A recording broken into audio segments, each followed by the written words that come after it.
He loved her, I think.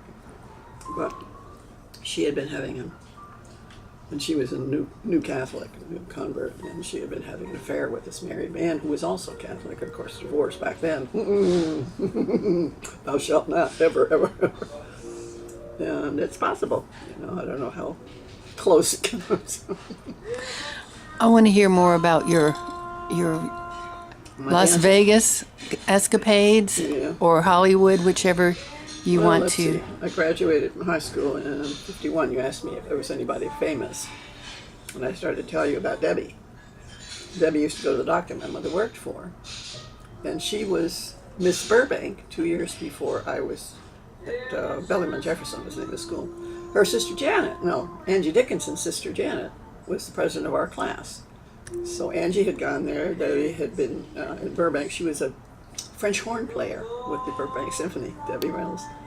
And I got a chance to meet her later a couple of times on when I was working extra on some movies. But my mother, in her travels with these doctors, had met, I do not know his name, I probably could find it in silent movies. He played the villain in a lot of silent movies, this man. And through her connection with him, she got me an appointment at a place called Central Casting. Central Casting was at the corner of Hollywood Boulevard and Hollywood Boulevard and Western Avenue. They had an upstairs suite.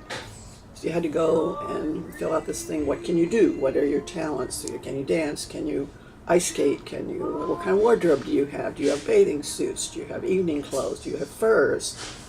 You fill out all this stuff because you're actually signing up to be an extra. As an extra is a category for dancers. There's an American Indian category. There's midgets. I don't know what other ones, but they had these at the time. Had little, the little cards like this.